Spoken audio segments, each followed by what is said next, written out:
Magandang gabi po, Kylie. Tatanong ko lang po, pinagbabawal po ba ang pag-aasawa ng hindi ka pananampalataya?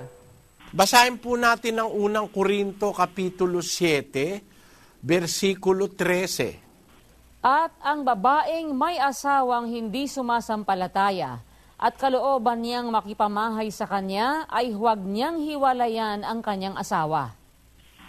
Maliwanag na kahit hindi sumasampalataya, huwag mong hihiwalayan yung asawa mo, sabi ni Pablo. Kaya sa iglesia, kung merong mga kapatid, ang asawa hindi kaanib, hindi namin pinapahiwalay. Pwede ka namang makisama sa asawa mo kahit hindi siya sumasampalataya. Bakit? Kasi darating ang araw, kung halimbawa maliwanagan siya, maaari siyang maging kaanib din. 3:1 ng unang Pedro.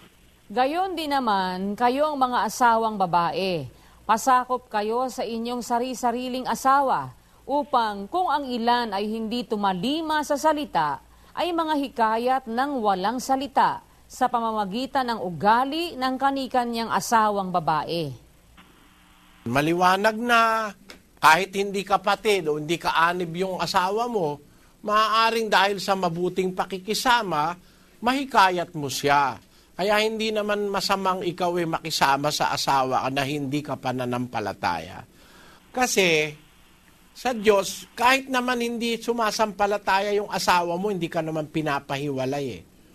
O kaya kung halimbawa, siyempre, kung halimbawa nakapag-asawa ka na o kaya ang nagugustuhan mo, hindi kapatid, pwede ba namang pipilitin ka dun sa hindi mo nagugustuhan? Yang kasing asawa, personal choice yan eh.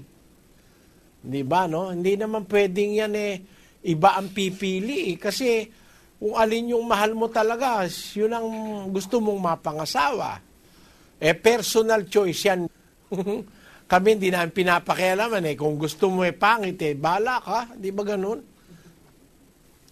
Meron kasing babae gusto pangit meron naman lalaki gusto maganda. Kaya nga ako minsan, pag nagkakasal ako, natutuwa ako mag-isa Naiisip ko, tapos halimbawa nung kasal, meron akong ikinasal, ang tangkad-tangkad nung lalaki, naku yung babae hanggang bewang lang niya. Sabi ko, ba't nagkagustuhan yun? Talaga yun daw ang mahal niya. Meron naman yung lalaki, ang itim-itim, ang puti-puti naman ng babae. Sabi ko doon sa babae, paano mo nagustuhan ng itim? Bradley, yung crush ko talaga yung mga maiitim. Ganun ba? Tinanong ko naman yung lalaki, bakit ka ako ang napangasawa mo, ang puti-puti, ikaw hindi ka naman masyado maputi. Bradley, yun ang crush ko talaga, yung mapuputi. Then nagkita silang dalawa, nagkatama. Meron naman, ang asawa niya, ang payat-payat, ang taba-taba naman. Tinanong ko yung payat, ba't ka ang taba ng asawa mo, ikaw payat? Gusto ko po talaga, Bradley, matataba, sabi. Yun naman babae, tinanong ko, ba't ang payat naman ng pinili mo? Gusto ko talaga payat, kasi mataba na po ako Ganon. Ganon nga ang tao, may personal choice ng asawa. Meron, ang nagustuhan niya sa asawa niya, yung amoy, yung pheromone. Yun ang nagustuhan niya, amoy. Nagtaka kasi, meron parehong bulag pa kasi sila Tinanong ko, paano kayo nagkagustuhan, kapatid? Gusto ko po amoy niya kapatid. Oo nga, dahil yung mga bulag, matalas talaga pang amoy. Kasi iba, walang pangkita. Amoy naman ang nagustuhan. Meron naman, yung amoy nung gusto niya, hindi naman gusto nung iba.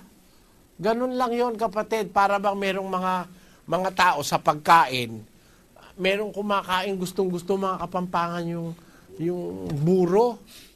Nako, talagang ang sama ng amoy ng buro, lalo na pag iniluluto, umaalingasaw. Pero ang sarap-sarap daw ng buro. Yun lang ang hindi ko tinikman kasi hinihika ako sa amoy ng buro. Ganun yon kapatid. Sana naunawaan mo yung aking mga kwento, Salamat po, Kylie.